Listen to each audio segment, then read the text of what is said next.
ஹாய்ங்க எல்லாருக்கும் வணக்கம். ரொம்ப நாள் ஆச்சு வீடியோ போட்டு. எக்ஸாம் இருந்தது கிட்ஸுக்கு. அதுக்கப்புறம் வந்து என்னோடய ஆஃபீஸ் ஒர்க். அப்புறம் நான் வந்து இந்தியாவுக்கு வரேன் இல்லைங்களா ட்ரிப்பு சொல்லியிருந்தேன் ஆல்ரெடி. ஸோ அதுக்கான க்ளோசிங் ஒர்க் எல்லாமும் சிலது பண்ண வேண்டியதாயிடுச்சு. எக்ஸ்ட்ரா கவரப் பண்ண வேண்டியதாயிடுச்சு. பேக் டு பேக் எனக்கு இருந்ததுனால என்னால் எதுவுமே பண்ண முடியல. School sports day, Tamil school sports day இந்த மாதிரி one by one even Saturday, Sunday கூட ஐ வாஸ் வெரி பிஸி. அதனால தான் நான் வந்து இவ்வளோ கேப் எடுத்துக்கிட்டேன் வீடியோ போடுறதுக்கு. இன்னும் 10 நாள் தான் இருக்குது இந்தியாவுக்கு கிளம்புறதுக்கு. அதுக்குள்ளே ஆஃபீஸ் ஒர்க், வீடு டீப் க்ளீனிங் எல்லாமே முடிச்சு வைக்கணும். ஸ்கூலும் இங்கே முடிஞ்சிரும் நெக்ஸ்ட் வீக்கோட. இந்த பேர்ட்ஸ் ஃபீடிங் பற்றிலாம் நான் வந்து அப்டேட்டே போடல. இனிஷியலாக நான் வந்து பிரெட் அந்த மாதிரி தான் போட்டுட்ருந்தேன். ஒரு டைம் வந்து நார்மலாக நம்ம சாப்பிட்ற சாப்பாடு இருக்குங்களா, வடித்த சாப்பாடு, அதை வைக்கும்போது நல்லா சாப்பிட ஆரம்பிச்சிச்சு. அதுலேருந்து ரெகுலராக ஒரு 4லேருந்து 5 புறா வந்து சாப்பிட ஆரம்பிச்சிருச்சு. அதுதான் நீங்கள் இப்போ பார்த்துட்ருக்கீங்க. ரோஸ் பிளான்ட் வந்து ஃபஸ்ட்டு செட்டு நல்லா பூத்து முடிஞ்சிட்டு, இப்போ செகண்ட் செட்டு மொட்டு வர ஆரம்பிச்சிருக்கு. நான் இந்த செடியை கூட ப்ரூன் பண்ணிட்டு தான் கிளம்புவேன். ஏன்னா நான் வர்றதுக்குள்ளே ரொம்ப உயரமாக வளர்ந்துரும். ஏன்னா லாஸ்ட் இயர் இந்த ஃபென்ஸுக்கு மேலே இருந்தது ஹைட்டு.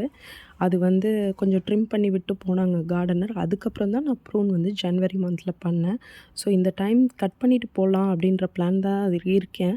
பட் நிறைய மொட்டு வந்திருக்கு. அதுவும் கொஞ்சம் வந்து எனக்கு மனசு கேட்கல. பார்க்கலாம் எப்படி இருக்குதுன்னு சொல்லிட்டு. இந்தியா வந்ததுக்கப்புறம் என்னோடய கோவில் ட்ரிப்பு, அப்புறம் நான் வெளியில் போகிறது, அது ரிலேட்டட் வீடியோஸ்லாம் வந்து நான் வந்து போடுவேன். ஏன்னா அங்கே வந்ததுக்கப்புறம் எனக்கு கொஞ்சம் ஃப்ரீயாக தான் இருக்கும் டைம். நான் ஆனால் இவ்வளோ பெரிய கேப்பு விழும்னு நான் நினைக்கவே இல்லை. ஏன்னா வருஷம் இந்தியாவுக்கு வந்துட்டு தான் இருக்கேன் நான். ஆனால் எப்போவுமே இந்த அளவுக்கு இந்த வருஷம் இருந்த அளவுக்கு பிஸியாவோ, ஹெக்டிக்காவோ இருந்ததே கிடையாது. அதாவது ப்ரீத்திங் ஸ்பேஸே இல்லை, அந்த மாதிரி இருந்தது எனக்கு. இந்த லாஸ்ட்டு 1 1/2 மாதம் வந்து எப்படி போச்சு அப்படின்னு கூட எனக்கு தெரியல. அவ்வளோ பிஸியாக போச்சு. பட் எனிவே இப்போ ஃப்ரீ ஆயிட்டேன்னா படிப்பு சம்மந்தமாக, ஸ்கூல் சம்மந்தமாக இனிமேல் நான் வந்து ஃபாலோ பண்ண வேண்டியதில்லை. பிகாஸ் எல்லாமே முடிஞ்சிருச்சு. இன்னும் 1 வீக் தான் ஸ்கூல்.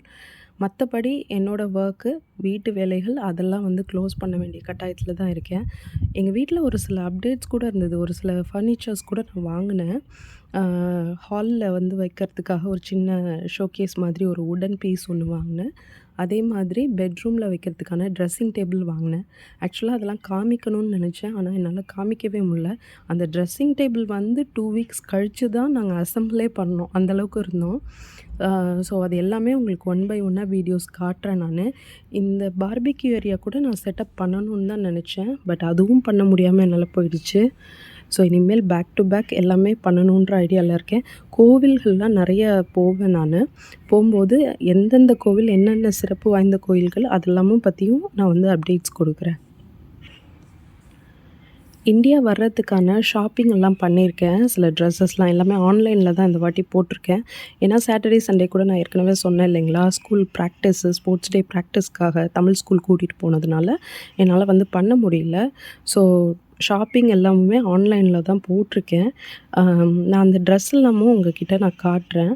நான் என்ன மாதிரி ட்ரெஸ்ஸஸ் யூஸ் பண்ணுவேன் ட்ராவல் டைமில், எனக்கு எது கம்ஃபர்டபுளாக இருக்கும் அப்படிங்கிறது எல்லாமும் காட்டுறேன் உங்களுக்கு. Okay, thank you.